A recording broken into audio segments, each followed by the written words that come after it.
Welcome, everybody, to our event today, Brain Spirits, European Churches and Chinese Temples as Inner Outer Theaters, an online conversation with author Mark Pizzato. So just a few things.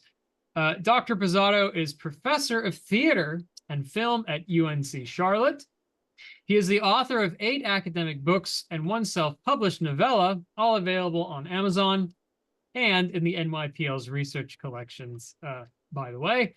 His new book, European Churches and Chinese Temples as Neurotheatrical Sites, available from Bloomsbury, was released just this year, and it comes with a unique companion piece, a website showing hundreds of photos, videos, and illustrations that are germane to the topic of the book. So, Mark, welcome. Thank you so much for joining us today.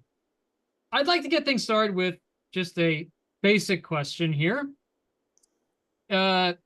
Temples as neurotheatrical sites. So what do you, especially as a theater professor, what do you understand to be the relationship between theater and religious spaces as both being theatrical sites? I'm curious about that. Well, thank you, Andrew. I've been thinking about this recently and realizing that some things in my childhood set me up, to go in this direction eventually. So if you don't mind, I'll give a little personal answer and then a more academic one or professional. Not at all. Please go ahead. So I remember being an altar boy as a child at the Catholic Church, that my family took me to, and putting on the costume. I think when I started, as I recall, parts of the Mass were still in Latin because this was the late 1960s, probably into the 1970s. And so I remember memorizing, I don't remember what they are now, but memorizing certain Latin phrases for ringing the bells, which is one of the jobs I sometimes had, or bringing the props, I guess we could call them theatrically, to the priest, the celebrant, like the water and wine in little glass jars, and then holding up the paten, under people's chins for when they came up for communion. And I'm not sure that I was thinking at the time, wow, I'm an actor in a play, but eventually, because I did get involved in acting, in school, more so with college. I went to the University of Notre Dame, so I was in a Catholic context and going to church there too. I started to, really see a relationship there. And eventually I studied theater history and in graduate school, and then became a professor, teaching mostly theater history for the last 30 years. So I really am very interested in kind of the personal experiences people might have, in our discussion today, with how religious buildings create theatrical spaces and how people use them that way, like and unlike, theater as an art form. Because I started my academic career focusing on plays, modern drama, and postmodern theory. I should say I started as a playwright. That was my first degree, MFA in playwriting, Catholic University of America.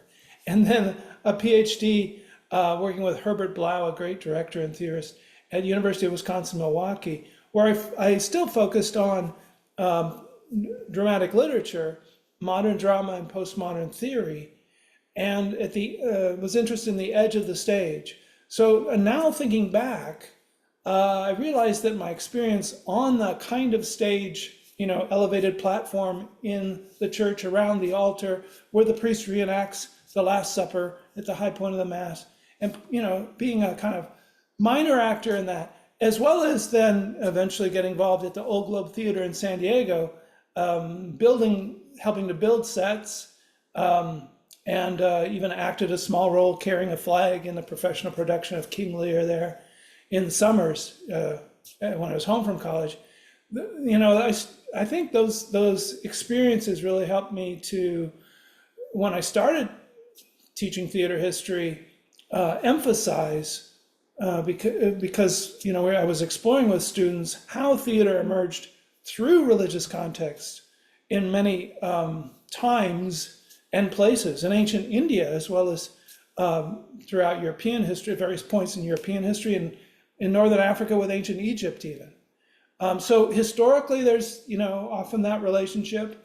In my own personal life, there was that relationship. And then academically, my dissertation and first book, and I'll just show the title to help with an image here, became titled Edges of Loss. Let's see. There we go. And it focused on the edge of the stage and how there's loss there, but there's also gain in terms of the fictional presence and attention of the audience on that, and how that becomes compelling and shared. And I was focusing too on the drama of T.S. Eliot, an American who became British and was a great poet of the early 20th century and wrote several plays about religious themes, including the martyrdom of Thomas Becket in England. So it's called Murder in the Cathedral. So I hadn't intended at that time to write eventually about religious buildings, but I did develop initially with this connection between theater and religion as a scholar and someone teaching theater history, and earlier with my writings for stage and screen as a playwright. And then my next book, while I was, again, mostly teaching, first at University of St. Thomas in Minnesota, and then as I currently am at University of North Carolina in Charlotte, or we're supposed to call it Charlotte University now. And it's, and then by the time I got there, I was writing the second book on human sacrifice in various cultural contexts. And I was starting to write about popular culture here, and including NFL football, the sacrifices involved there, and how the audience is involved supporting them, and comparing that to ancient Roman gladiator sacrifices, and then certain films of the time of the 90s and earlier. Scorsese and Coppola, as well as the one on the cover shown, Natural Born Killers by Oliver Stone. So I was writing and teaching about theater in relation to film and theater history with religious issues involved. Then I encountered neuroscience and found that it gives us interesting insights about the mechanisms of mind, how our brains work. And so I was still, as you can see with my next book, exploring spiritual issues, especially ghost characters in Shakespeare's plays and films made from them, and then how that relates to what I started to call the inner theater of the mind, using cognitive neuroscience and affective neuroscience, especially the work of Bernard Bars, that I encountered and then got a chance to meet him and converse with him through emails. And he was very supportive because he already in the 90s was using theater metaphors as a cognitive psychologist. And he has one of the major theories of mind called global workspace theory. But he wrote a more popular version of this in the 90s in the theater of consciousness, where he uses theater terms and even gives drawings like this. These are from his book. So that inspired me with the Ghost book, but also to look at theater history in relation to film, and a TV show called Millennium from the 90s here in the next book I wrote, and focus on God, angel, and devil characters. And I'm actually teaching a course online for students right now using this book as our textbook, and students are helping me to reconsider the things I address there and the relationship between theater and religion at various points in ancient Greece, in the Middle Ages with the English mystery plays, York plays, and with Marlowe's Dr. Faustus, if anyone knows that, and then the more recent about 1970s play, and then a film, Equus by Peter Shaffer. And then just to finish up with what led up to my interest in theater and religion with the current book more explicitly, I also wrote a book on animal human characters in movies. This book is just about movies. And it was a lot to cover because it's about werewolves and ape planet movies and vampires and even lab created hybrids. Trying to find films in those popular genres that did something that and through all my books, I think, but especially in the last several, I've come to see as a key issue, which I hope we'll talk about. The problem of melodrama, how entertaining and engaging it can be and money-making for filmmakers, but the dangers of it politically and psychologically. And then a possible antidote or alternative with tragedy or tragic comedy. And so I discovered that through theater history, and then with the current book, investigated regarding religions in Europe and China and their religious spaces, their sacred sites. I also published a textbook in 2019, which considers the inner theater of the mind regarding the development of theater in various parts of the world. So the current book, I guess I'll show that too, is an attempt to more directly engage how religious spaces are theatrical and then also relate to neuroscience regarding that inner theater that I mentioned. And as you said, Andrew, it has online resources which include hundreds of photos and dozens of videos that fortunately Bloomsbury Academic Press and its editors and staff worked with me to make free available to people online now. So maybe we'll look at some of those later. Excellent, excellent. I was wondering, before we get into the East and West dichotomy, if you could elaborate a bit more as to, well, we clearly see an interest in theater and we clearly see an interest in neuroscience. I think most people wouldn't directly associate the two, right? Because we think of theater as something on the surface, right? Like a performance that I guess points to something beyond what you see, right? And then we think of neuroscience as something like a hardcore reality, or something which we don't often think of it as a reference point to something else. Right or wrong, right? We often think of those things as like this hardcore reality. So what is your understanding about the relationship between theater and neuroscience? I was wondering if you could just elaborate on that a bit.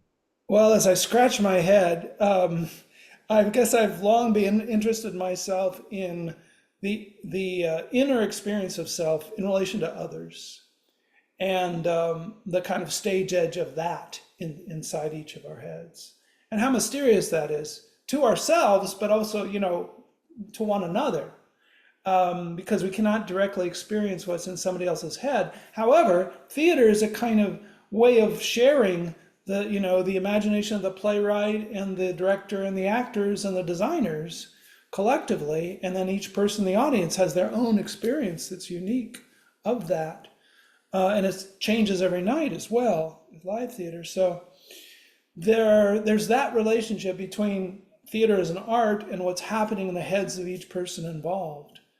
And neuroscience, the mapping of the brain that's happened since the 90s especially, but also earlier, has developed in fields called social neuroscience or affective neuroscience that I think give us insights how we, especially in Western culture, are encouraged to think of ourselves as unitary, as individuals, as one self or soul in religious terms. But in other cultures, there's more multiplicity of that, in China included. So I in my research, I found there's up to 17 souls in various versions of this in Chinese folk religion, but two main ones. I think it's the Hun and the Po, more masculine or feminine, more active or staying with the body while we're alive. And So there's a suggestion in other cultures of what many of us experience, kind of different voices in our head, different ways of thinking and feeling. And then, of course, when we dream at night, strange things emerge, different characters. And so I think the students also find it appealing, this notion of the theater of the mind. In the inner voice that we hear, the imagination we have while awake, and how that also involves then altered states of consciousness when we're dreaming, as well as memories and fantasies that we can kind of more consciously shape. But that edge between conscious and unconscious has been explored, particularly by Bernard Baars, who I mentioned earlier. And how that then relates to what I had studied and been trained in more in graduate school as psychoanalytic theory, Sigmund Freud, Jacques Lacan, Julia Kristeva, regarding emotions more in the feminist angle. So I started to see how, even though they're often pitched against one another, how the cognitive neuroscience and affective neuroscience and then social neuroscience relate to the insights of psychoanalysis or psychoanalytic theory, and how postmodern theories might be supplemented by the scientific research, which of course involves gathering data and interpreting it more than just being philosophical and having competing arguments. So there are a lot of others who have joined in this in the last 20 years or so. And even more broadly speaking, there's a movement called performance studies, or a newer discipline. I just went to the 29th Performance Studies International Conference in London last month. So it made me realize that started in the 90s when I was just getting going as a scholar.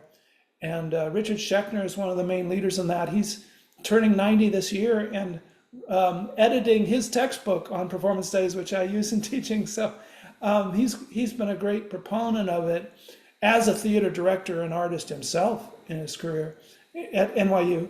And performance studies, allows us, those of us who have studied theater, to extend theater terms and theories to many other areas of performance. So my way of doing that has involved film and religious types of characters and issues before, and now religious buildings. Excellent. Thanks for that. And I think it gives us a little bit more context about what we're looking at with this book in particular, which is worship spaces as spiritual spaces as theater in the West or in Europe, and then in China, and this dichotomy between East and West, and how there may be some relationship with also some variance between the two. Why does the contrast between East and West strike you as important in regard to the neuroscientific categories of the mind? Well, that's a great question too. And part of the problem with what I'm doing, and not only is it involving, someone who's not a specialist, reaching out into trying to create a dialogue between various sciences and humanities and architecture and art and performance studies, as I mentioned, as well as religious issues. So that, that's one problem, that many academics, stay within their lane, and I'm not doing that. But I think what's gained then, hopefully, is that a more holistic picture. And I've, again, been inspired and encouraged by the use of anthropology in performance studies, because I'd already used psychology with, my interest in psychoanalysis, and then extending that to affective science and other and cognitive psychology. But I've been encouraged to use anthropology through what I've seen in performance studies as well. And so now with this book, I'm kind of drawing on evolutionary anthropology and reading more in anthropology to study humankind in that broader sense. What do we have in common as human beings, which neuroscience can help us with too. And how are our brains structured, how are we related to other animal species. And then how is that expressed very differently in different cultures? I had the opportunity about 10 years ago, 12 years ago, to travel to China. And when I first went there, I was invited by Shanghai Theater Academy to give a series of talks on my work at that time involving playwriting, psychology, psychoanalysis, and relating to theater. But I was amazed at that culture and had the chance to visit a few temples in Shanghai. And then got some funding to go back from my college with a proposal to the dean about, who's an architecture professor, Ken Lamlow, to actually, do something more with making comparisons with European churches that I'd already visited, and then going to more of them, especially when I have conferences in Europe. And it was a huge field, to try to bring together. And so I'm working on a sequel of the book already that was just published, because I had to take a chapter out. It was becoming too long. The first book, I hope there'll be another, that is available now, focuses on monumental designs in European churches and Chinese temples and their performance spaces. So 2 main chapters on that, plus an introduction and a chapter 1, which is heavy into the different disciplines I mentioned. For some readers, they might want to skip to chapters 2 and 3, or even look at the imagery and then read the book.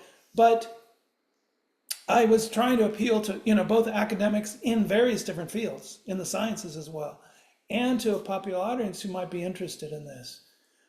So it's partly just fortuitous that I had the chance to travel to China, invited by the Shanghai Theater Academy, and then had made multiple trips there, with other conferences too at the same school, but also traveled to many other cities. With the help of my fiance, eventually now wife, Amanda Zhou, or Zhou Aiwa. And she helped me, to get access to, and took me in some cases to some amazing temples in many of the major cities, and also to 2 of the 4 sacred mountains of Buddhism, Mount Putuo and Mount Emei. And so I hope to write about those in this next book. I briefly reference the huge statue of Guan Yin on Mount Putuo at the end, just in summing up, and kind of also indicating new directions with the current book.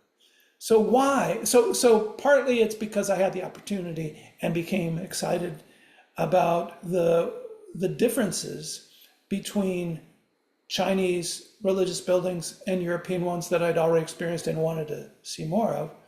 As I dove into the subject and tried to read as much as possible in the various fields involved in the sciences and in architecture and art, and not speaking Chinese or reading Chinese myself, I trying to be honest in the book, about how I'm coming to it as a Westerner. I'm coming to it from a Roman Catholic background, although I've converted gradually to Buddhism, but still am kind of both in my own personal life.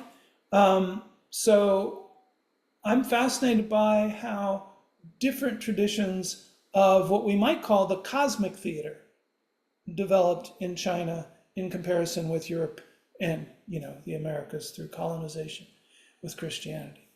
And one of the key issues, as I mentioned before, involves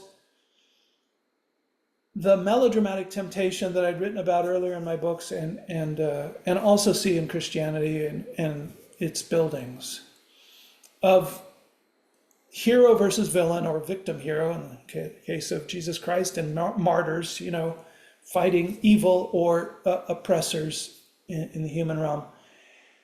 How that temptation to view a binary of good versus evil relates to the inner theater of our brains, something we have in common as human beings, especially our left hemisphere functions.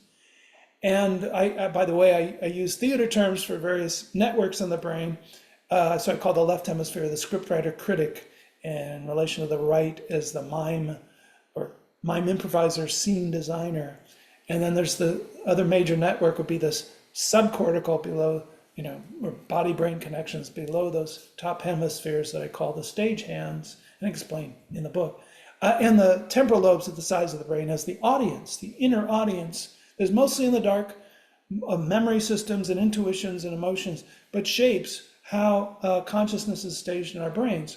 So I was coming to the religious buildings in Europe and China with those kind of neuroscience ideas from my previous books, and seeing how they were manifested in different ways, especially regarding that question of melodrama. Is there a binary good versus evil, a hero or victim hero against villains? Does that encourage projecting stereotypes on certain groups of people as threats and fearing yet summoning the courage to fight them?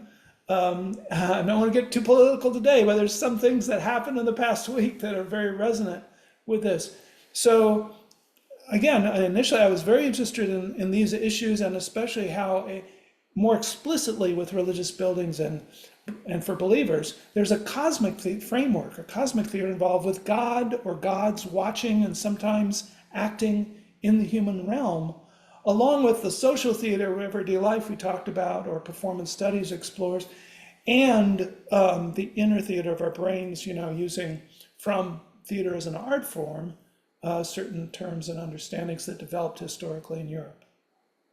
So I was wondering if we could start to talk about some examples that you found in your book. How are, for instance, spiritual theaters in the West structured differently from spiritual theaters in the East? I know you have some interesting illustrations and examples. I was wondering if we could get into that. Like, what did you end up finding? Yeah. Okay. So I think I should share my screen again to talk about that. Let me see. Let's look first at my slides a little bit, because I have some ways to depict that with charts here. So we'll tap into the website here, which anyone can do who's watching too while we're talking, and please do put questions in chat. We'll try to get to them in the second hour, as well as if you want to speak up then. But I put a list in the book of the churches that I decided to focus on, and I was picking them mostly through the themes I mentioned: monumental design and then performance spaces, and interesting parallels I saw between these various. These are in alphabetical order, but it shows the chapters 2 and 3 where they're involved, from various parts of Europe and Israel, because I realized Jerusalem is key to the developments historically in Europe, and Rome were the main sites. But then try to at least pick one or two examples from various other parts of Europe, and Turkey included here, Turkey now we say. But then I had these various sites in northern and southern China that I was making comparisons, mostly Hangzhou and Shanghai, but various other places too. And this involved in Qufu, you'll see here, as well as in Guangzhou, some Confucian family mansions turned into temples, or Chen Clan ancestral hall there. And it involved San Yuan Palace, you see there in Changzhou in the list, which is Taoist. I put that in at the end of the book, but mostly Buddhist temples. And so some small ones, they're very significant historically in Hangzhou, but often major monuments in big cities for this book. So I started with this idea and a list of 5 hypotheses in the book that, started in the sense of writing the book this way, but also when I was starting the trips to make comparisons and visit the temples in China and churches in Europe, I was able to. I started with the idea that the typical design of a European or Western church is cruciform, like this, with the entrance usually on the west, and then proceeding in a linear fashion toward the main altar and the apse, the holiest area, with the tabernacle on the east end. Let me ask you, Andrew, do you know why in the Western tradition, I mean, this is what I've read anyway, do you know why there's this typical orientation from west to east? If I had to guess, I mean, short answer is no. But if I had to guess, I would think perhaps I'm looking towards Jerusalem. I'm not sure.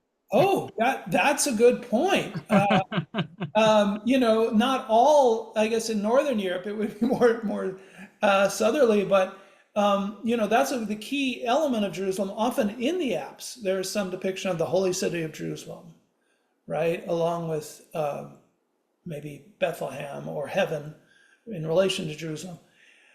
But what I've read is that the east is where the sun rises, so that's symbolic of resurrection.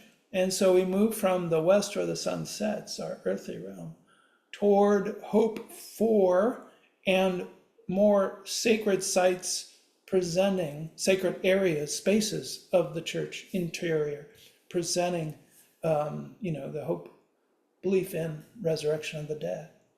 And then historically, I found, in visiting churches, I also had the chance to visit about 100 more in England last month, taking a couple of weeks to drive around as well as visiting London again. And by the way, I mentioned the book, but at the time in the book, I think it says 560 or so, and now it would be over 600 churches that I visited.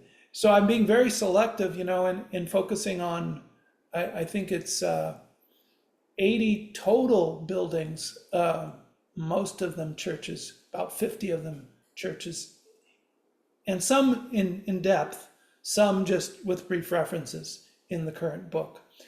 So I've gathered my experiences from many more, and some churches are more hall-shaped or basilica form without the transept, to make the cross. Some are even rounder in the mausoleum, martyrium tradition of, a site that's the tomb of us. In ancient Rome, they were round too for great leaders, rulers. They would, or their family members, they would, have a round memorial tomb, and then that sometimes became a prototype for a church with the relics of the martyr.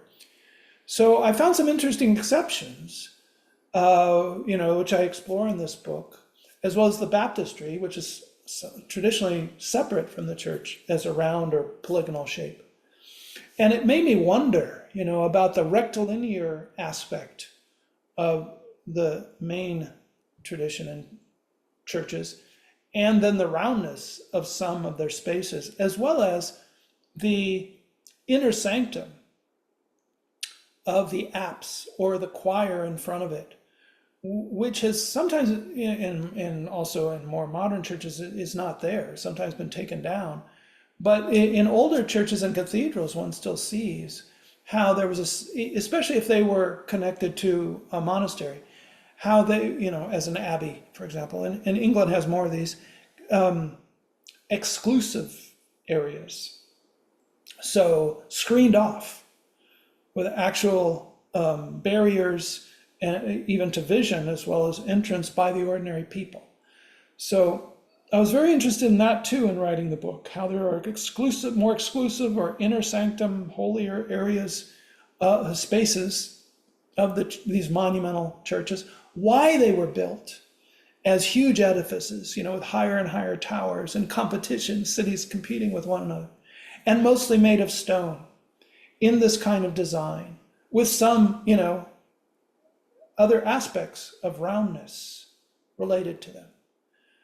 And then when I was comparing design elements with monumental Chinese temples, that they have a very different structure. So as you see in this diagram from the book, the entrance is on the south side. Anybody know why that is?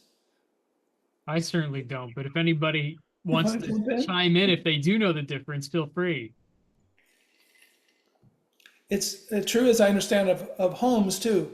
In fact, when my wife and I were house shopping, she was brought this up. The south, facing is preferable. As I understand, it's because the south in the northern hemisphere, we are, and so is China, the south side gets more sun. And so that's, auspicious the other way, entering from the sun side. So both these, geographical orientations and the different traditions relate to the importance of sunlight, but in different ways. And crucially, you see a kind of rectilinear design too, with the typical Chinese temple there on this floor plan. But that, and like European churches, partly at least with the church tradition in Europe, they developed from home designs and home meetings of believers. But in the Chinese case, of mansions, palaces of leaders. And with that tradition, as well as the temples, you have an open courtyard area. So it's walled around, and there's an entrance usually on one side in the south. But then the participant, lay actor, believer, comes in and bows with incense in the four cardinal directions. That's why I have those arrows. And then can go to one of the many, or more, of the many shrines that are usually rectilinear too, but smaller buildings around the edges or in the center, or sometimes with other shapes of a layout involving trees and ponds and more of nature, or built along a hillside. So the basic rectilinear design is often modified to flow with natural forces. And I started to realize that there's a big difference in the connection and awareness of respect for nature, working with nature in terms of altering the design that way with the feng shui, wind and water forces, but also openness to nature, and even rain or snow, which I experience sometimes in these temples, because the courtyard has no roof. Each shrine will have, the curved roofs, which also again suggest a emphasis on flow and natural movement. And I found an interesting contrast then, as I was comparing churches in Europe and temples in China, with the domination of the site in the Western tradition or in Europe, often taking over prior sites that were pagan in the Christian view, or ancient Greek and Roman, sometimes including their columns even. Now in China, there's rivalry between Taoism and Buddhism. Sometimes they take over one another's sites historically, even several periods in the 2,000 years of their developments in China that involved, alignment of one with the emperor against the other. So some persecution of Taoist or of Buddhist, because the emperor was turned against them. But a lot more openness to sharing the space, at least currently under the communist regime, where temples were actually mostly destroyed or turned into factory spaces and other uses in the mid-20th century because of the prescribed atheism of the communist regime. And then since the 1980s and 90s, after the worst of that with the Cultural Revolution, temples were reopened, monks were invited back in, monks were even paid initially by the government to restore these spaces as cultural sites, an important part of the heritage, and because a morality crisis was perceived by the government. So there's been kind of a boom of the legal religions. I should maybe mention too that only 5 are allowed by the Chinese government: Protestant Christianity, Catholic Christianity, Islam, Buddhism, and Taoism. And Confucianism is more of a philosophy, but there are some Confucian temples, as I mentioned. So there is control of religion, and perhaps because of that, there is still some rivalry between Taoist and Buddhist organizations, but there is a surprising amount of what I found, at least, of Buddhist figures in Taoist temples and vice versa, Taoist figures in Buddhist temples. Not the majority, just a few, but that kind of openness as well to a rival faith, historically, or religious tradition, was refreshing, because the history of European churches has involved a lot more conflict between the Abrahamic religions, Judaism and Islam, as well as what eventually developed with Orthodox and Roman Catholic as major branches, and then Protestant. So some churches, show even evidence today of the whitewashing or the iconoclasm, destruction of images during the Protestant Reformation.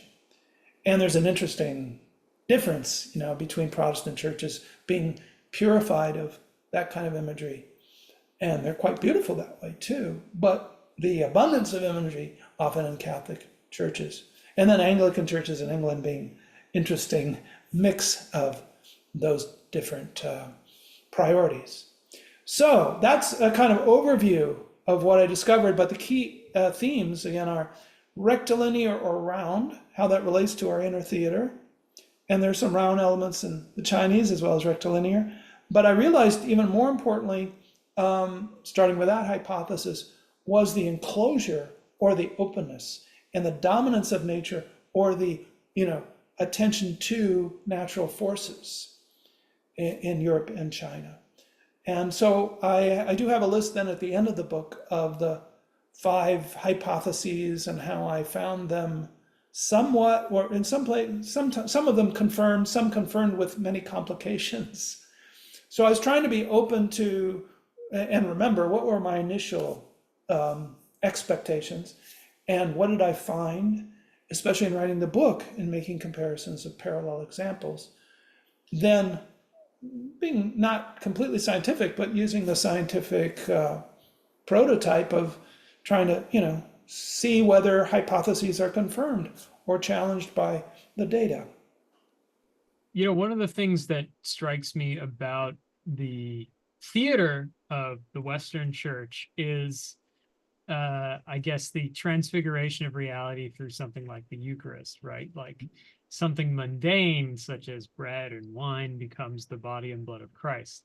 I couldn't help but associate that with your reflection upon the dominant posturing of the Western Church as almost like a transfiguration of the space in which it takes up, versus what you seem to be saying with the Eastern temples being working with what is already there, not such a transfiguration taking place. So it's interesting, like the theater that also goes on within these spaces, having a reflection on the architecture as well.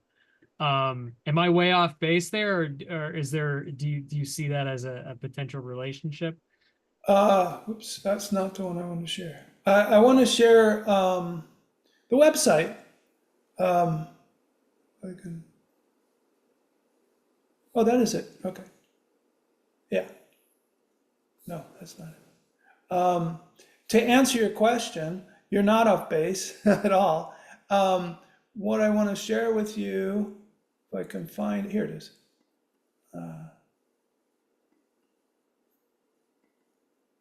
There we go. I think you can see that now, right? So this is the website that Bloomsbury created with illustrations for the book, because I was only allowed, was, expense reasons, 40, which is still a substantial number of pictures in the book from, these sites I was comparing. But I had the dream, that you could click on, if you have the ebook version especially, and go to many of these other images and videos to give you a sense of being in the space. And they were able not to do that, but to create this website where one can. We have almost 2,000 here, photos and videos, about dozens of videos, so more photos. And then we created a list on the left in green, where they're clickable, of the sections within each of these main chapters, and then the conclusion, chapter 4, that involves illustrations along the way that are referred to in the book beyond what's in the book. So it took a lot of time, but I did make captions for, as file names of, these almost 2,000 other images.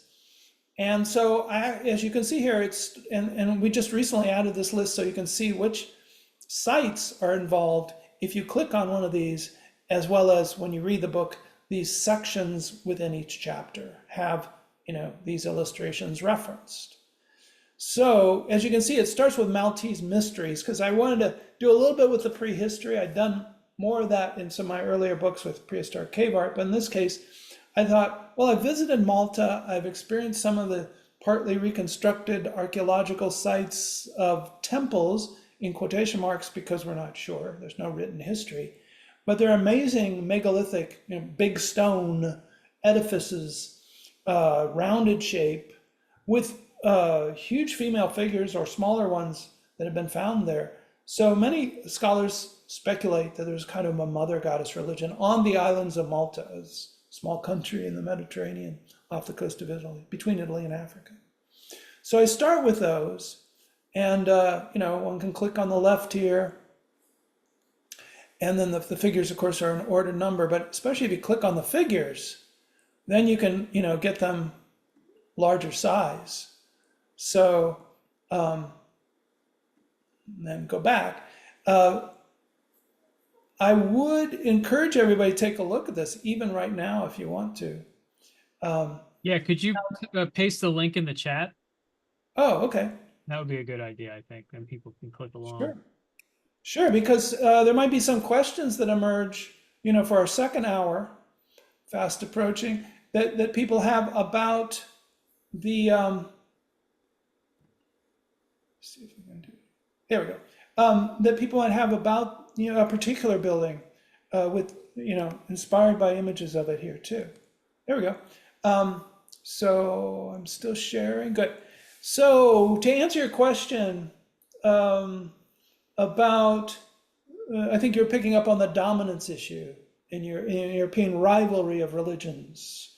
Of course, many on this call probably know that Christianity started in Israel. It was now the country of Israel, with the Israelites there in what was known as Palestine, because it was a Roman province, and how that then developed first as a rival to the Greco-Roman gods and religion of state in the Roman Empire, which spread all around Europe at that time, and Northern Africa as well.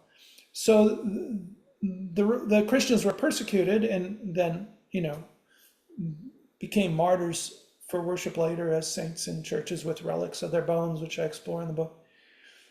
But under Constantine in the early 300s, Christianity became legal, and then under I think it was Theodosius, a few decades later, it became the official religion, the required religion. So it flipped from being an outlaw religion to being the dominant one, and then more the development of churches involved, not people gathering in homes, to do the religion privately, but doing it en masse, big crowds, involving processions and of the political elite as well as clergy in huge churches. So they were, then taking over the Greek and Roman temples and expanding them, using the Roman basilica design as well. So an example of that, a wonderful example, let's see if I can find it here, would be in Sicily. So I'm using the list here to look for it.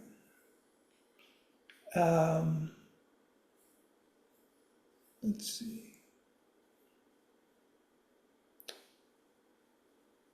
Cathedral of Syracuse. So it's in this section, Spirit, Possession, or Trickster Rivalry. You can get a sense from these section titles what themes I was exploring as well.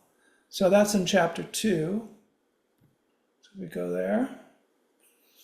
And of course, I was also touching on the original temples that still exist in relation to theater here at Delphi with some video. There's ruins of a temple of Apollo right next to the theater in this beautiful site on the hillside of Delphi, which involved an oracle, very important in ancient Greek culture and drama. And also the Tholos tomb, a round tomb. So along with the rectilinear design, there was the roundness in ancient Greece as well. And columns, very important.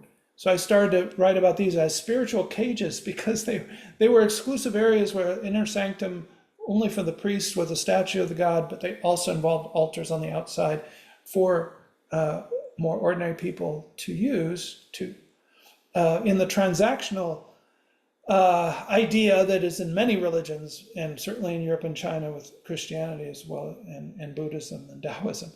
You give offerings, often burning them or leaving them on a table if it's food and drink in Buddhism, to then be taken up as spiritual food. Not that the gods need them. And by the way, Buddhism does involve gods.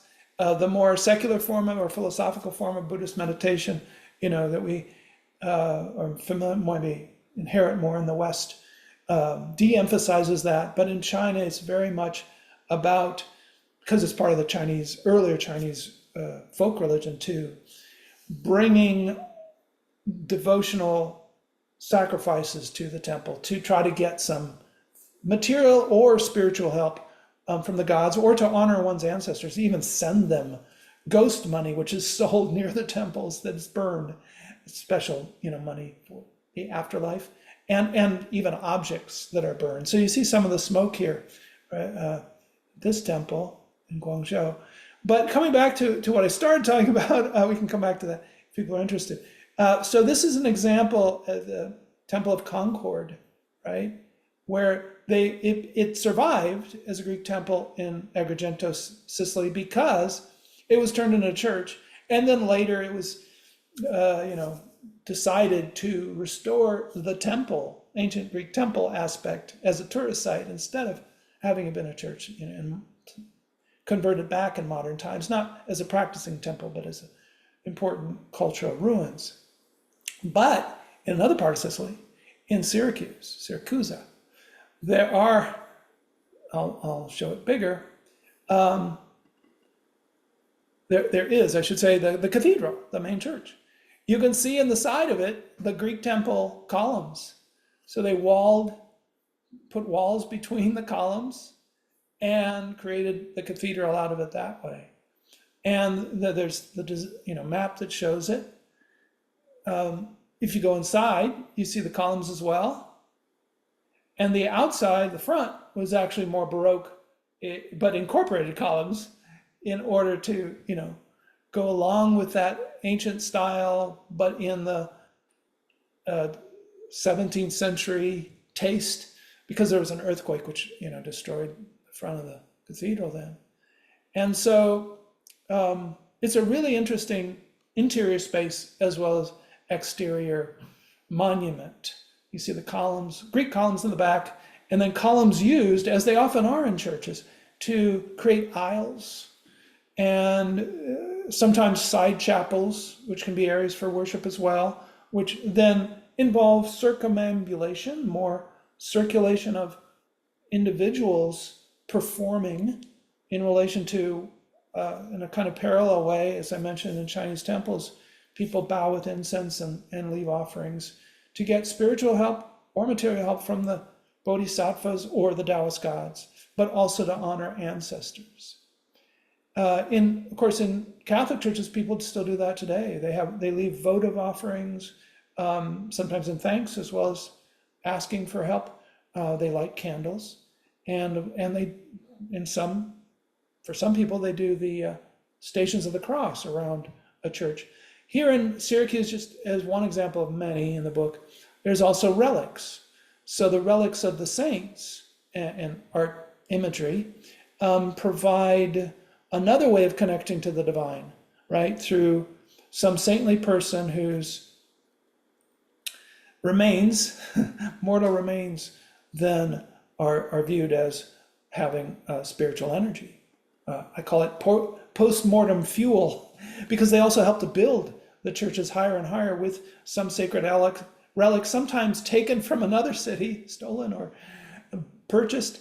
There was trading going on in relics in the Middle Ages, but there was competition to gather believers in pilgrimages, which would bring wealth to the city as well.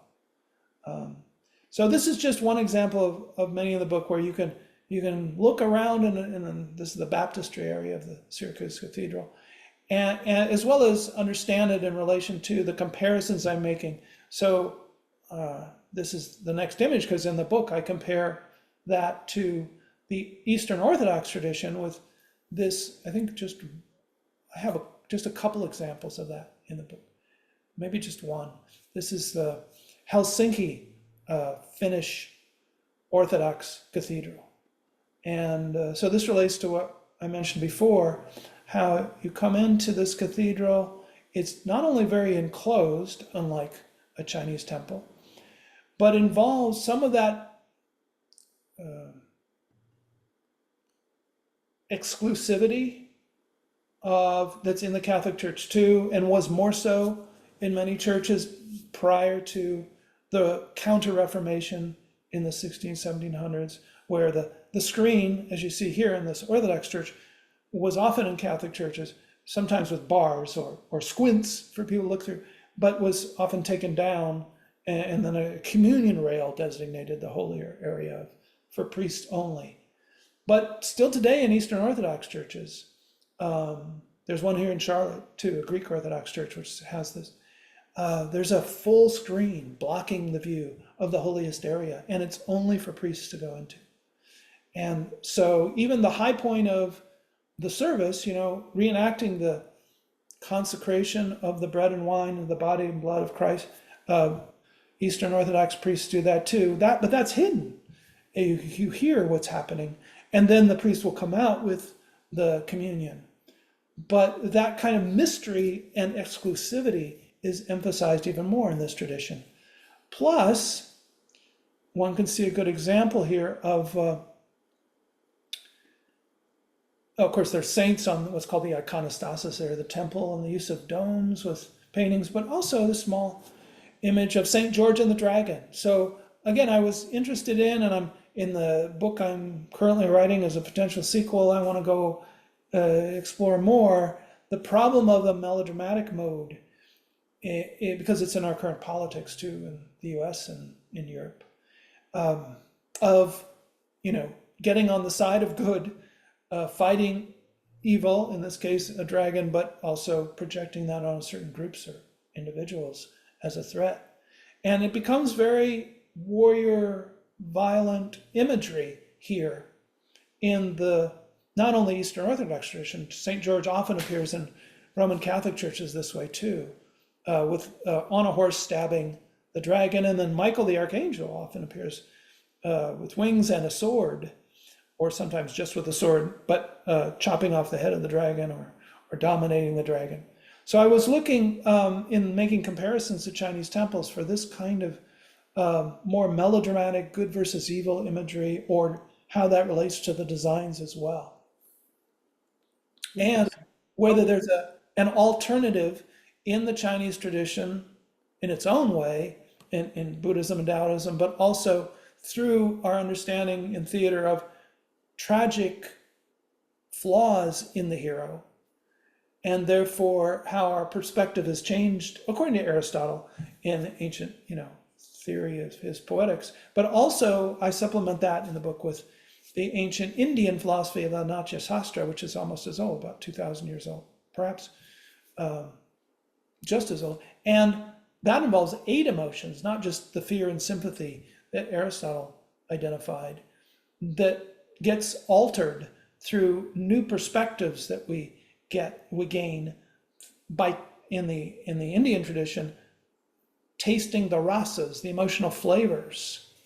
So one might bring that even to an image like this, or to one's faith, as a believer. How do I see the importance of attacking evil, dominating evil, or even, in the tradition, as we mentioned earlier, pagan sites and their what's seen as a threat to our belief system, or Christianity in the case of the history of Europe, how that can be problematic too. How I can taste this flavor of the emotions that are evoked in a different way, and how there might be what Aristotle called a catharsis, not a purging of emotion. Catharsis is usually understood just as, I get emotion through watching a tear-jerking movie or some exciting action movie of hero versus villain. The hero somehow wins in the end. So just having that emotional purging has been shown by science as not working, not enough. There needs to be an awareness and a questioning of one's identifications. And that was in the original Aristotelian theory of catharsis. So the term catharsis comes from the Greek to wash, and it's been interpreted by others as a purifying or cleansing of emotion. And that's emphasized in the aesthetic tradition of ancient Indian theater and poetics as well, that you taste at a distance as the viewer, as well as being immersed vicariously in the action and the passions and the characters. But you taste at a distance one of 8 emotions, and then the 9th was added about 1,000 years later, the emotion of peace, or the rasa, the flavor. It's used for food as well. The flavor of, or the tasting, the savoring of peace as the kind of goal of theater. So that's very different from our Western media, from 19th century stage to 20th century film, and now and television, and now other screen media, where it's often arousal. So that was one, and these stereotypes of good versus evil, hero versus villain. So that became a key issue as I was exploring my comparisons between European churches and Chinese temples, and how, you asked about the East and West, how there was a longer tradition and still maybe helpful ideas about how to meditate or how to gain wisdom, even while, seeking help from the bodhisattvas or the Taoist gods, with an emphasis on yin and yang in Taoism, balance of forces, masculine and feminine, and relation to nature. And then with Buddhism, practices of, which are actually kind of rare even for monks, but have been used very helpfully, developed in our, as therapeutic, I use it myself too, ways of meditating. Tibetan Buddhists have helped a lot to teach this in the West too. And how in China, there's that tradition with Buddhist temples that is mostly about venerating one's ancestors, because that's part of the Confucian tradition as well, that you have to honor your family members who departed, or you get trouble from them, but and maybe from ghosts that are not honored. But in the Buddhist tradition that built on that, people still are doing that in Buddhist temples, but there's also the sense of balancing arousal or calmness. And there's actually data experiments over the last 20 years from cultural psychology that Eastern tradition, Eastern people, if you use groups and average out their results to test, that people from East Asia, as well as China, are more, or value more, a balance of arousal and calmness. And the kind of unresolved dialectic or cyclical yin and yang of the pleasure and pain, and arousal and calmness, and the emotions thus involved. So I found that very valuable in how it might be reflected, not just in the philosophies and religious teachings, but sutras of Buddhism, but also in the temples. And now I'm trying to explore more regarding artwork too. There's a question in the chat that I think relates to some of your latest remarks from Ye Tian, who says that that their PhD under the supervision of a professor in theater translation. So obviously this is very central. The question is regarding your concept of China. So it says, I took a glance at the first chapter where you explain Chinese culture mostly by Confucianist terms. However, as you explained, you seem to use Buddhist architects as examples. So how do you deal with the nuances of different religious traditions that influence Chinese culture and thought? including but not limited to Confucianism, Taoism, and Buddhism. And as an aside, as a topic, I am researching now Islamic Sino-Muslim religion. So that is our first question for today from the audience. Wow.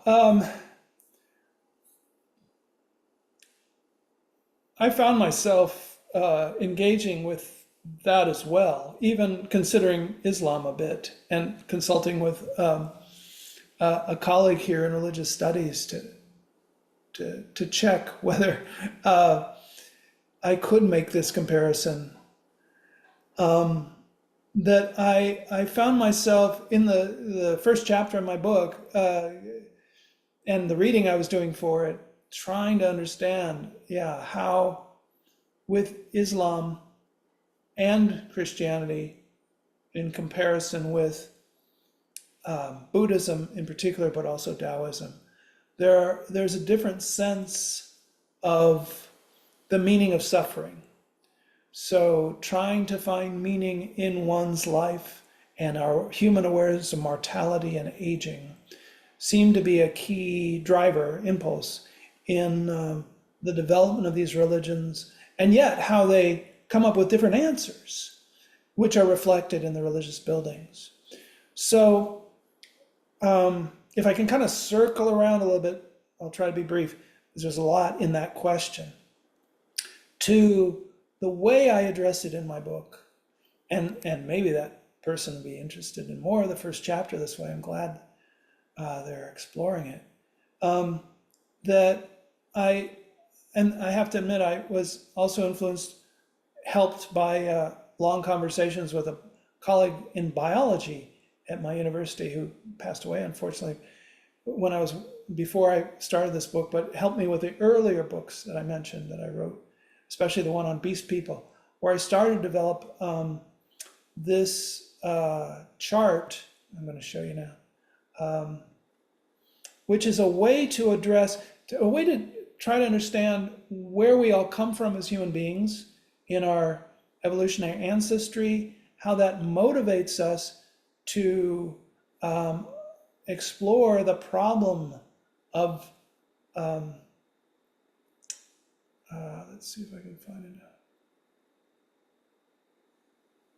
now, of our, how we,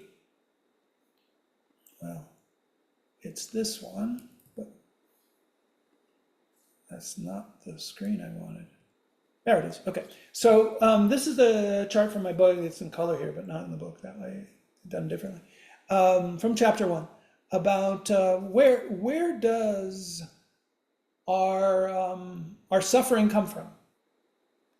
Now, we as human beings, and how is that understood differently in these Chinese traditions of Taoism, Buddhism, in comparison with Christianity? And I touch on Islam a little bit and show one mosque, just to recognize the important strand there of European and African and Middle Eastern history related to also the Abrahamic tradition of Christianity, and how they came into rivalry. So we all, as human beings, this is the theory here, and partly influenced by Freud, who just focused on the life, death, and neurotic drives, but I call them animal drives also helped by affective neuroscience, the work of Jaak Panksepp. He experimented with rats mostly, but then tried to map their brain circuits regarding emotions they seem to exhibit in their behavior and how those might relate to humans. Our brain mapping of our neural systems. And I think it's important to go beyond just survival and reproduction, but to consider territoriality, nurturing care, which is green here, more right cortex, right hemisphere, and maternal specialties, left hemisphere, or these patriarchal specialties, although women, of course, certainly involved with territoriality and alliance hierarchy. And then how play becomes an important dimension with humans. We see it with other mammals, young mammals, but humans have extended it greatly through these primary emotions, related with these other layers building on one another, to complex social emotions, and then these religious ideals involved.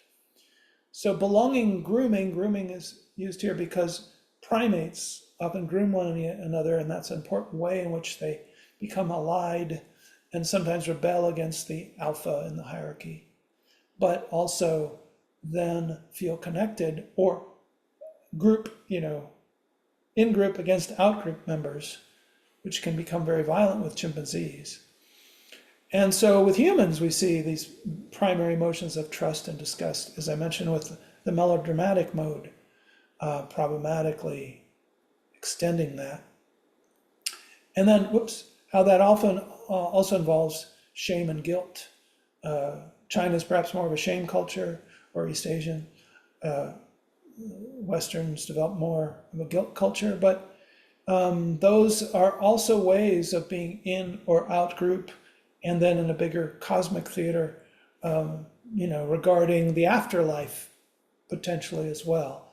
So the seeking of immortality with hope and grief involved, and then fantasies or stories, myths about past and future memories too, but getting larger into the cosmic theater in religious terms, with meaning, finding meaning in our suffering through gratitude and purpose. So I see all human beings as having some, heritage of this, and then it becomes expressed in different ways, however, which are very interesting, as was just asked. And I have somewhere here, I think, zoom through, this involves what I was speaking of before. Yeah, here we go. So I didn't show it, I didn't point it out, but the bottom of that chart I just showed is competition, cooperation. So again, we seem to be in a more competitive era now with China as Westerners, Europe or American. Unfortunately, that's developing just in the last 10 years or so, dozen years, because when I went to China at the beginning, 2012, 13, 14, there was much more of a cooperative aspect of, working with China. And now it's become more competitive, unfortunately, through our current politics.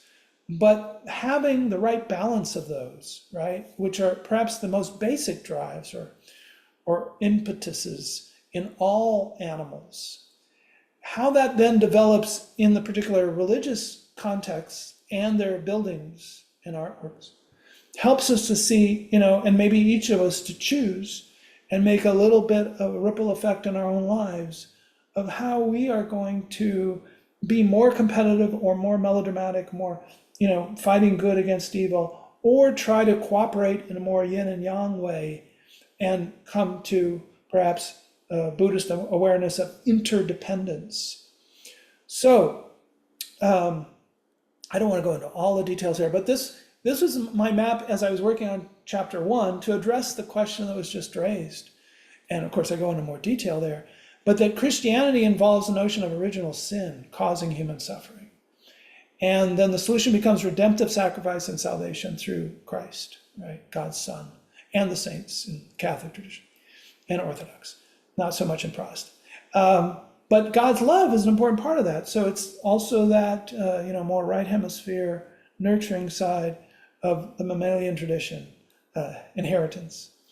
In Confucianism and Taoism, there's some of both, or the left and right hemisphere regarding everything else in the brain, the other networks, gets expressed in some interesting alternative ways, where debt and duty to one's ancestors or to transcendent beings, through Chinese folk religion, as I mentioned here, is primary. So hence the even more burning of incense and ghost money, but also even cardboard objects and houses, cardboard houses. I thought why are they burning a doll's house? It looks like that. But then I learned that this was to send that through the smoke to your departed ancestors.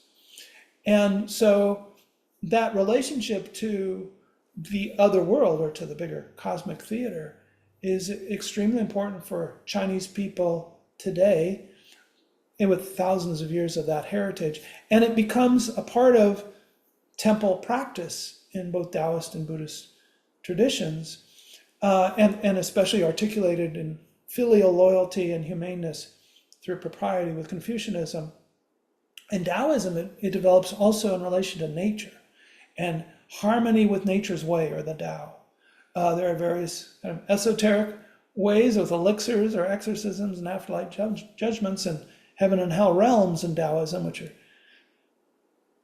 distinct or related, but very interesting. I touch on in the book. As I said, I'm mostly exploring Buddhism. That's most of the temples in China and ones I visited. So there's a philosophy of, useful to many of us in the West, realizing, this was the Buddha's teaching historically, that we increase our suffering through desires, fantasies, and attachments, through cravings. So the solution is, instead of the Christian solution of finding a meaning to life and a transcendent purpose and payoff, reward in suffering, like Jesus on the cross, like the many saints, like Mary as well, which I think, again, involves a kind of melodramatic temptation of seeing evil as the threat there, but it can be taken in a more tragicomic way of, there's a tragedy to suffering, but it involves the comic happy ending, right, of reward from God. So redemptive sacrifice as a way of interpreting, finding meaning in human suffering, is more of the Christian tradition regarding original sin, that doctrine too. Whereas in Buddhism, it's more the attitude of suffering is a reminder that we often cause ourselves and other people to suffer more through our desires, fantasies, and attachment. So the solution is instead not a paradise, of heaven given by God to those who suffer in the right way with, devotion to the divine, but non-attachment, realizing non-self and inevitable change, and then interdependency, which I think is the most important lesson, or dependent origination, it's called in Buddhism, with ethical compassion. So there's my answer to that question. It was, of course, much more detailed in the book and summarized here in these couple slides.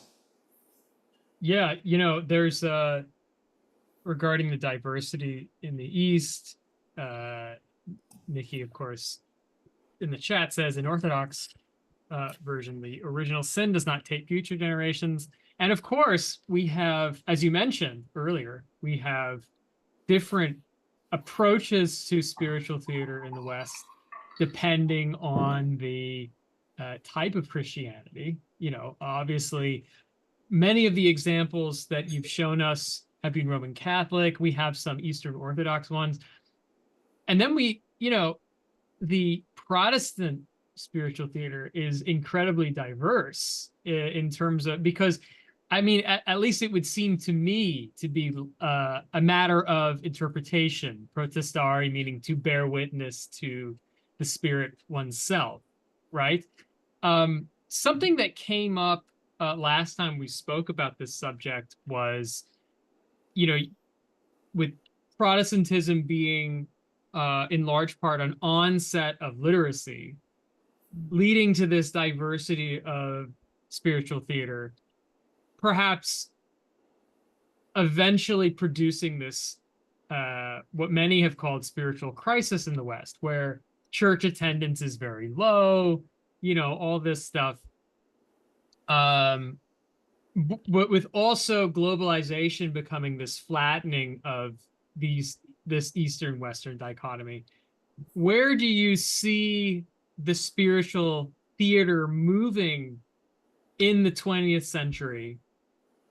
Whether it's East, West, or as like a global spiritual theater, and do you see that being reflected in architecture, or do you see that more of like, has this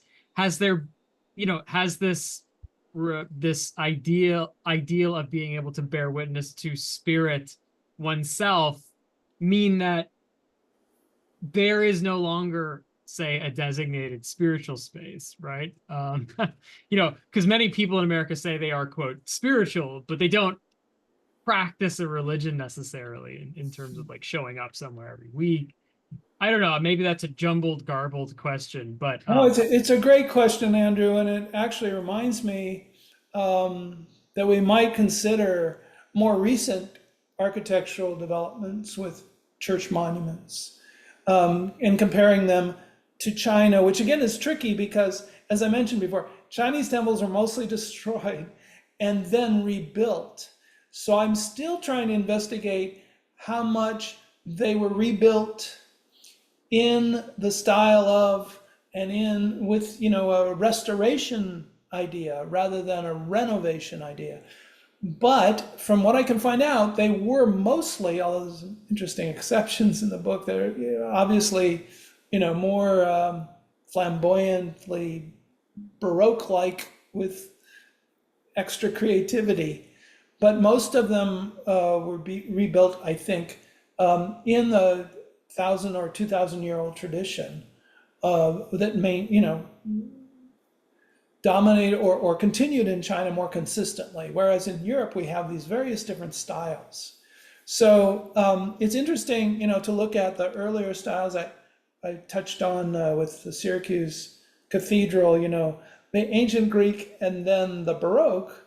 Of course, I also deal in the book with the medieval Gothic developments, and I'm going to do more of that, I hope, in the sequel. But when I visited Helsinki, Finland, for a conference, I was amazed at the examples with different, more recently built churches. So as you can see here, I'll just show the smaller, I hope that's okay here, versions of the images here available of the Helsinki Lutheran Cathedral at the top of a hill at the Senate Square, where there's also the big political buildings, the capital of Finland. And this is very much in the neoclassical style, right? And so does this resonate, responding to your question, does this resonate with young people today? I don't know. It certainly looks like a US government building, right? In our nation's capital or various state capitals, because that was, the building of those was influenced by the founding of our country and the neoclassical aesthetic period of Europe in the 1700s, going back to Greek, Roman ideals. And inside, because it's Lutheran as well, Protestant, it's mostly pure of images, purified from imagery. It was built in the 1800s, more recently, but one key image at the altar, the sacred area, and some statues of founders, including Martin Luther, in the columns, but otherwise emphasizing design elements and whiteness and purity, which are maybe problematic to many people today, right? But interesting, there's another example in Helsinki, not far away from that one, of a rock church that was planned in the early 20th century under the modernist aesthetic of form follows function and using concrete and building in a strong way. And some European churches are this more recently built this way too, and in the US as well, to show that modern technology and forward moving progress of new materials like concrete that can be used for skyscrapers as well. However, then World War II happened and the building of it was delayed, and the tragedies of bombings in Europe, other ways people suffered, led to a redesign that involved more integration with or respect for the natural hillside. As you can see, involves rock, a kind of dome of rocks, natural rock site that then became what's called now the Rock Church, because it was built into the rock. And I interpret this in the book as a kind of, whoops, now we're going to the picture.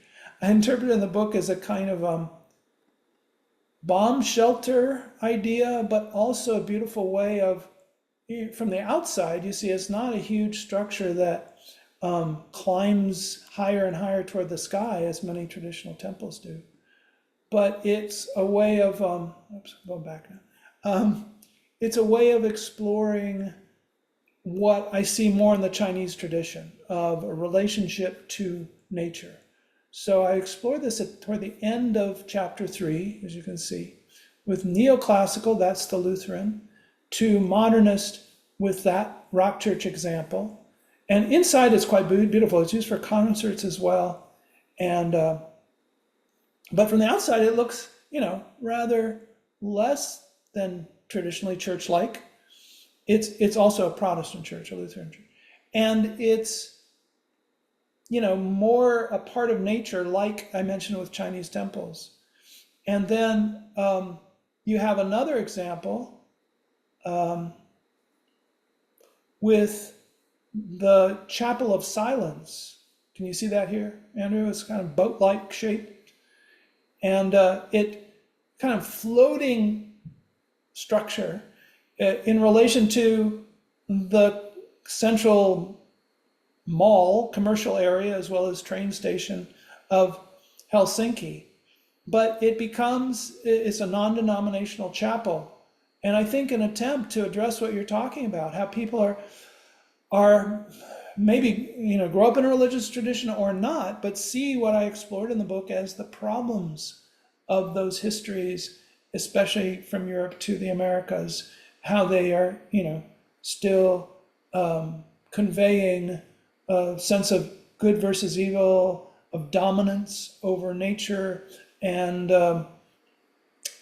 this is an attempt from just in the 21st century architects to just recently to create a different kind of small chapel space, which, is kind of egg-shaped with a ceiling as well, natural skylight, and these are pillows along the sides, which look like to me like pebbles on a beach, and then a small veneration area with sand, somewhat like perhaps a Japanese Zen garden. And so I think architects are working on how there can be a new kind of spirituality, recognizing what people value from the past in the Euro-American tradition, from Christianity. There's a cross on the outside, but with new designs, the kind of boat or arc shape, going across the commercial square here, which can be open to different views of how we relate to the problems we share about mortality, and also, potentially a cosmic theater. And by the way, the boat shape is interesting to me because in my readings on more traditional European churches, the nave, the term for the main area of the church, comes from the Latin for ship. That's partly, at least, because the church itself was viewed as like Noah's Ark, gathering together the people to progress from the west, where the sun sets, toward the east, as we said, where resurrection is. So I think that inspired the architects to create something that looks even more like, the shape of a boat. And then when you enter inside, it looks kind of corporate, like many Protestant churches, at least where I live in Charlotte, North Carolina. And yet, a non-denominational space that can, draw on these strands of Christianity to be more a recognition of our connection to nature. That's my interpretation here, but I found it a very interesting alternative and recent design. It's interesting, especially with the church even before that, the Rock Church. Rhonda in the comments says that the Finnish people are very connected to the natural world, and after World War II might have been expressing their national pride and tradition of being a part of nature. Nikki mentions another variation in the Christian tradition of orthodoxy, the interior space being meant not to inspire awe, but comfort suffering humans. We have another question, actually. By the way, here's the interior of the Rock Church. I couldn't find it before. But excellent. Yes, I was wondering how it works, incorporating the actual rock cliff into this more natural space. Yeah. Brilliant. Very interesting. Never seen anything like it in New York City. Noah has a question about, just if you could explain more about Buddhism and how they, practice their spiritual theater and what this has to do with the layout of the temples. You touched on it a Yeah. bit already, but if we could just go over that and talk a bit about the architecture and then the practice of spiritual theater within Buddhist temples. Oh, I'm glad you Yes, yeah. asked that question, or both of you. You repeated that, picked and repeated that question for him. So I was thinking in the back of my mind, we haven't really looked at Chinese temples that much. We've been looking more at European examples. So I kind of go gradually into making the comparisons. And there's more, of course, in European history and more churches I visited there to consider regarding different styles developing historically, and that rivalry I mentioned with pagan sites. But in China, especially with this book, I considered Shanghai as a key site in chapter 3 to compare, because there's a really interesting area as part of the city Shanghai, but much more, of a natural site that involves Feilai Feng, the peak flown from afar, with various small cave temple or worship areas, and the major temple, as I understand it, of Chan Buddhism, which became Zen in Japan and very influential in the West, Lingyin Temple. So it's a temple in Hangzhou, but it's in this natural area with other small caves and various other temples, which are good examples of the natural fluidity, or the flowing with nature. It was very hot when I went there, so climbing up to the temples was difficult, but they are built along the hillsides and have histories too that are important, making them monumental even if they're small. So let me just show a little bit of those from chapter 3 as an example, one of the main examples from the book of various Buddhist temples, and also cave sites that I consider there in that one area of Hangzhou. So let's see. I also actually consider toward the end the Beijing's Temple of Heaven as well, which is more of the imperial example. But let's see, I think it's here. Yeah. Whoops. Sorry.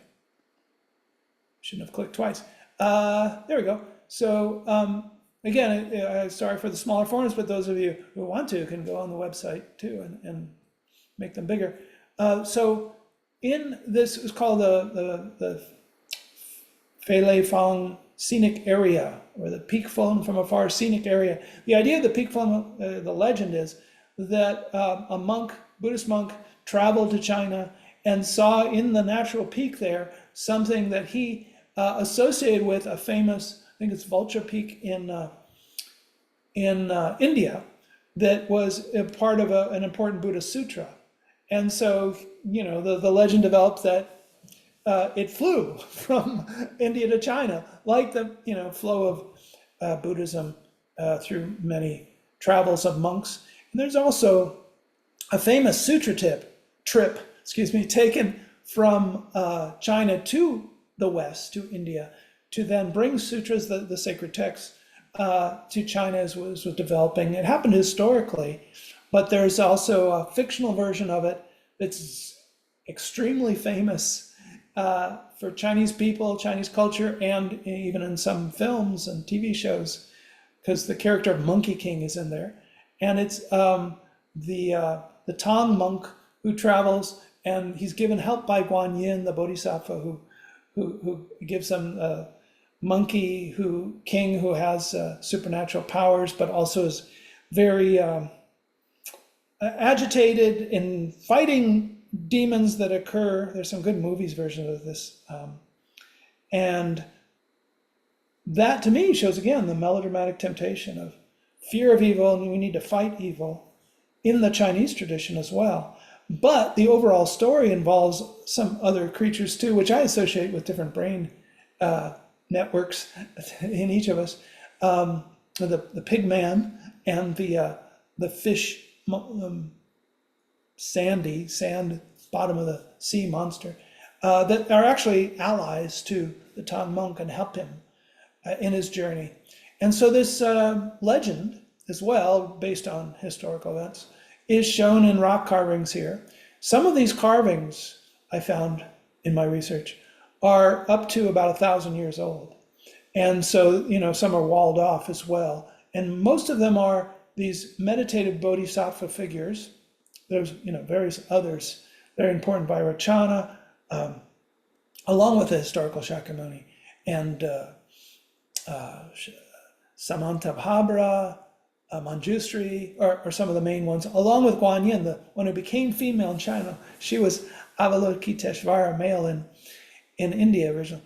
And so, they show again more of the connection to nature carved out of the natural rock, and then also emphasizing peace instead of arousal, calmness, which is a distinct part of our, what's called the parasympathetic nervous system is the peace one, or the calmness one in us, in body, brain, and the arousal is the sympathetic nervous system.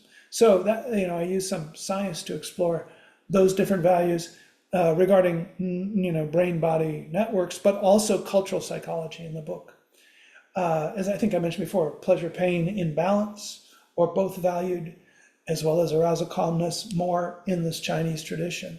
So you can see that in these cliff carvings, hundreds of years old, as well as the authority of these Buddha figures. And the laughing Buddha, who's actually Maitreya, the future Buddha, which we often see images of in the West. He's not the historical Buddha Shakyamuni. He's the Buddha to come in the future. But he's depicted in these hundreds of years old cliff carvings. So this is an area that's kind of a scenic part of visiting Hangzhou, this area of Hangzhou now.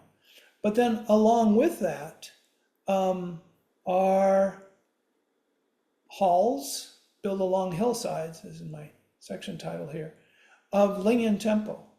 And then, further smaller temples, about, I think 4 others that I consider in this chapter. So again, it's a very modest entryway here. Not, the huge facade of many cathedrals in Europe with a high tower. Now, pagodas do, stick out sometimes from temples as towers. So I make that comparison as well. But there is, as the example shows here, more of an integration with, or respect for, and flowing with nature in the building of these, or in the design of these temples. And they're mostly built of wood, at least the halls are. But metal is an important element too, along with some stone. But of course, stone is much more emphasized in traditional, medieval to later European cathedrals. And you can see people here burning their incense to honor, bow in the 4 cardinal directions.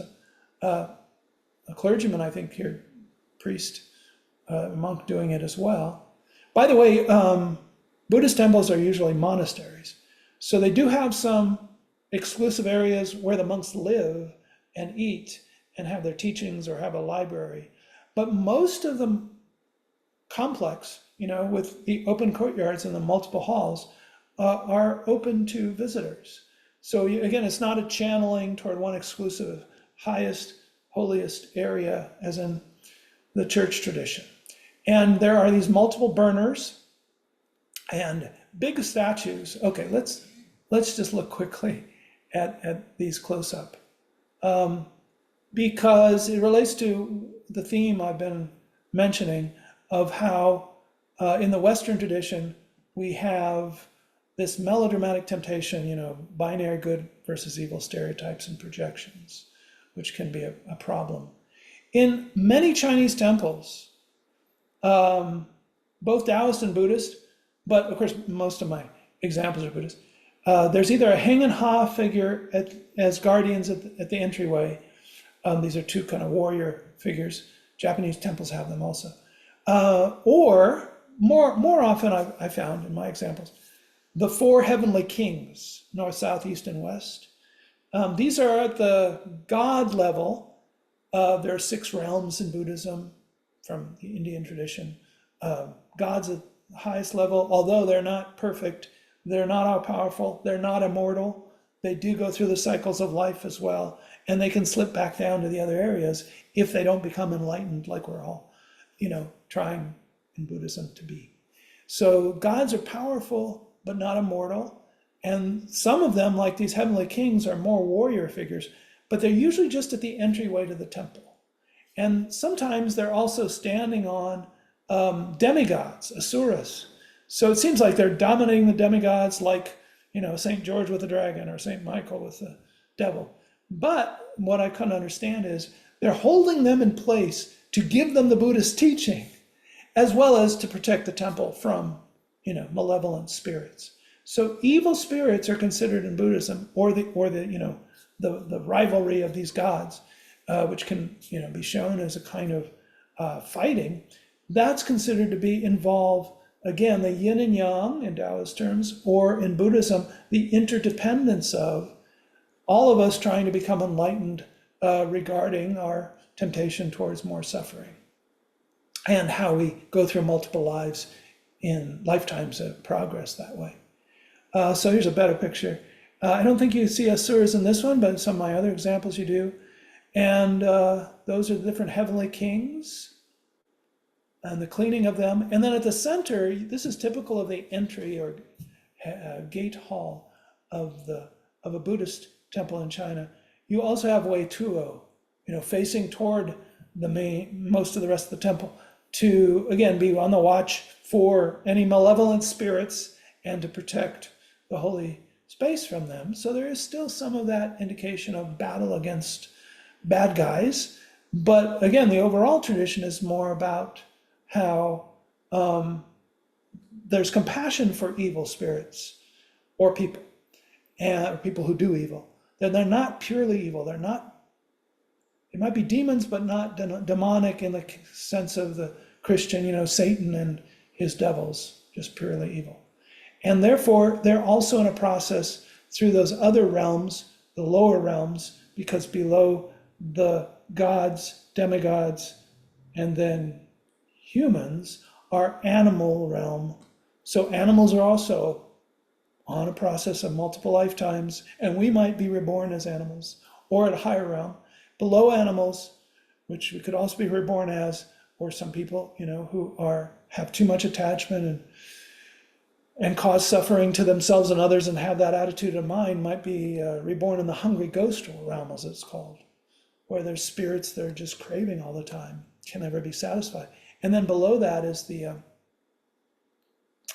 realm of demons. So they're considered to be beings like us. They've gone through multiple lifetimes, but are less enlightened, or like some humans, more suffering through attachments and evil impulses. And still on a progress through the Buddhist teachings and through compassion, toward becoming Buddhas themselves eventually. So there's not one God in control of everything like in Christianity. There's all beings in cycles of life and progress or regress, through those levels of being. And this is the Maitreya, or the chubby, usually smiling or laughing Buddha. One of these, I think it's Wei Tuo that I just showed on the other side, is about 1,000 years old. So this temple, unlike some of the ones I mentioned before, you can get an example of the worshippers with their incense here. Well, there's the one, the Wei Tuo again. But I think it's this one that's 800 or so years old, maybe 1,000. And, was somehow preserved through the 20th century destruction of temples and images. Along with a lot of this temple, it was one that survived more through political authorities deciding it should be. But this gives you a sense too, with the videos that are available on the website and used in the book, referred to in the book as illustrations, what it's like with the sound of cicadas, because this is summer, the openness and connection to nature, but also the way that there's an openness to people just wandering around and some of them doing their, rites of honoring the heavenly kings in that case, but often a kind of openness to different ways that people might perform in a theatrical sense with these figures as also performing in the way they're presented. And then I hope there's someone cleaning the belly of the Maitreya, future Buddha. Mark, Also, how that could you mute the video just because people are having a hard time hearing you speak with the video's audio? Oh, thank you. Yeah. Okay, sorry. Thanks for letting me know. So I was just mentioning how some of the videos show give a sense of moving through the temple and its performance spaces, as well as how some people perform in them in particular ways, using theater terms and relating that to the inner theater.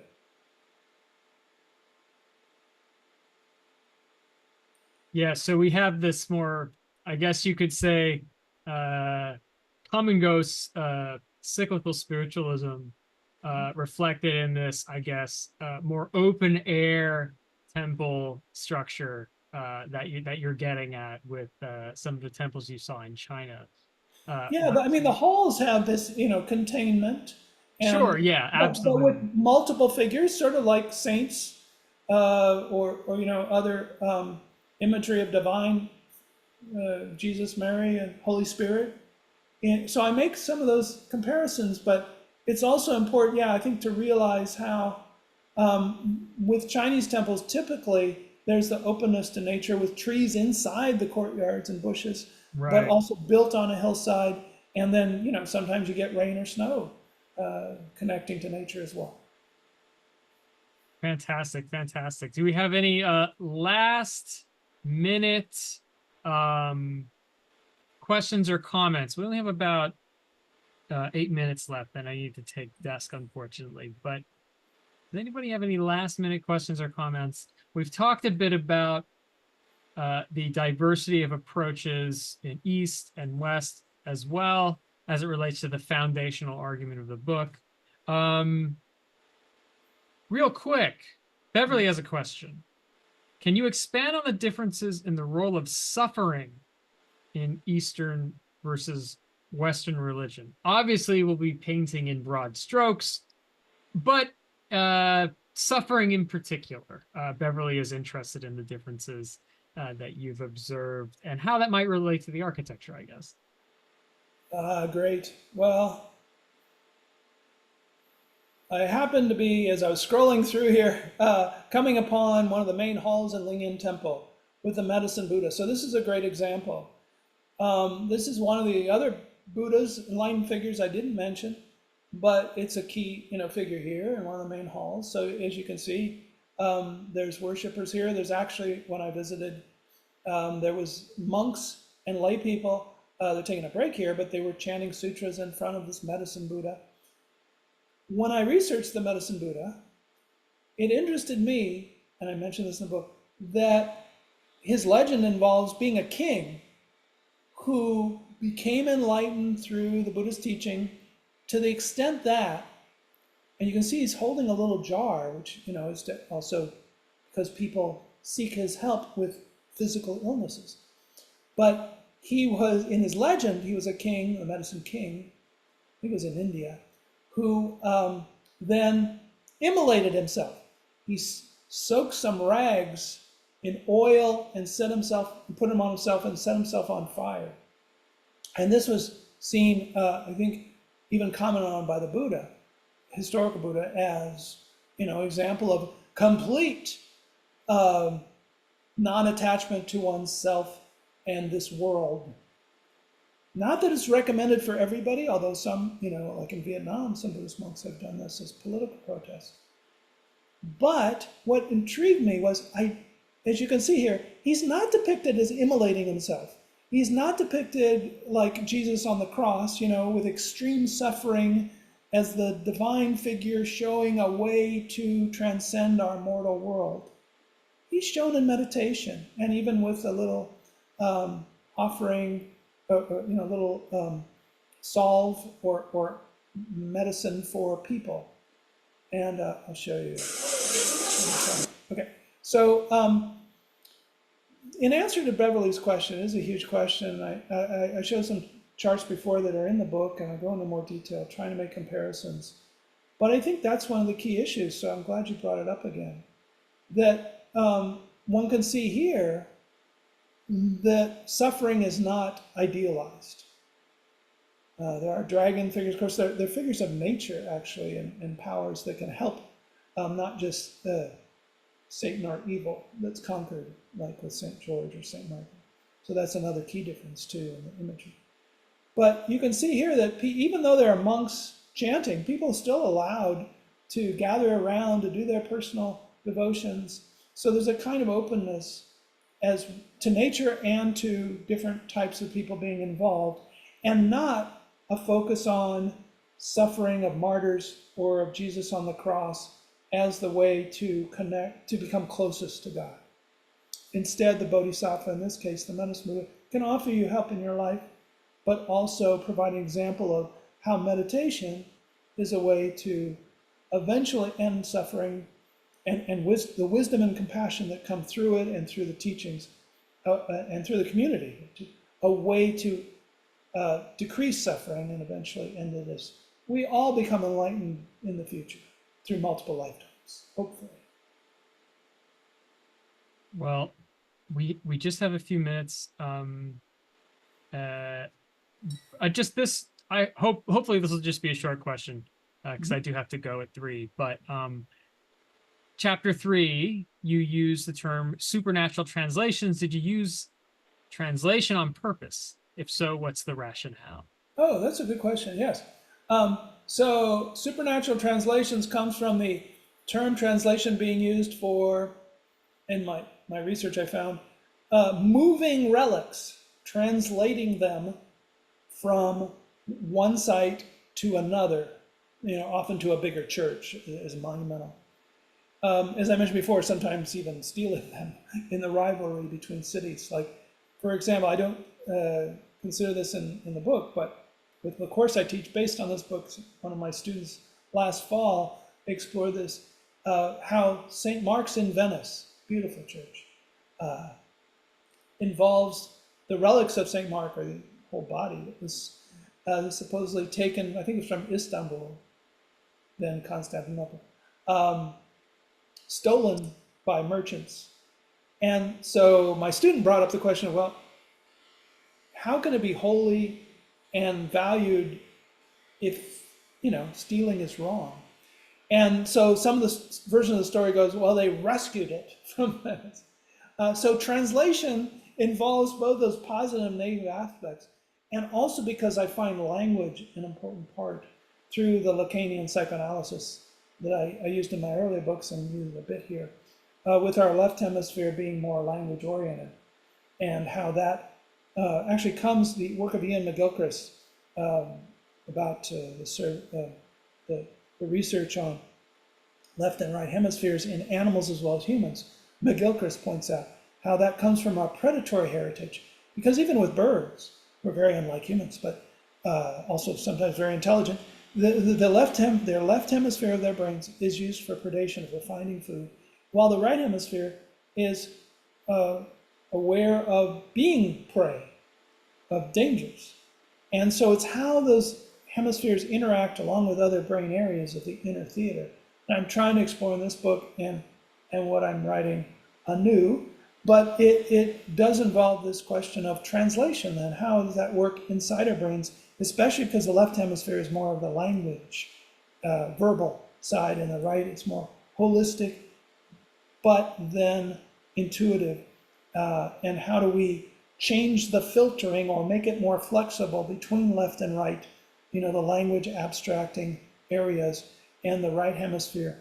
So now that you mentioned that, I don't know if I put it this way, but there's a kind of translation in that of that networks in our inner theater that relates to problems, but also potential alternatives in the melodramatic, tragicomic possibilities, but especially melodramatic rivalries of the European tradition, and what insights we can get from China, where there's also problems to a more collectivist culture, to enforced harmony, especially recently.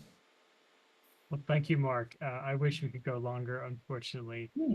because our cutoff This has time. It's been been great. Yeah, it's been great speaking with you. Very interesting subject. It's great that we have this link where we can check out more of your research. Um, Looking forward to the next book, of course. And until then, I guess we'll see you next week at Chrétien if you're able to make it.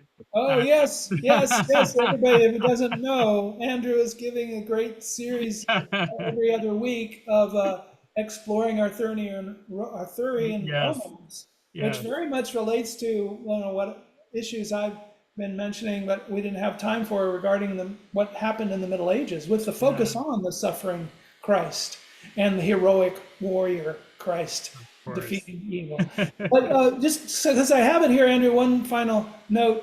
These are women and men, kind of pilgrims, creating paper flowers to then burn in this offerings urn in the Lingyan temple.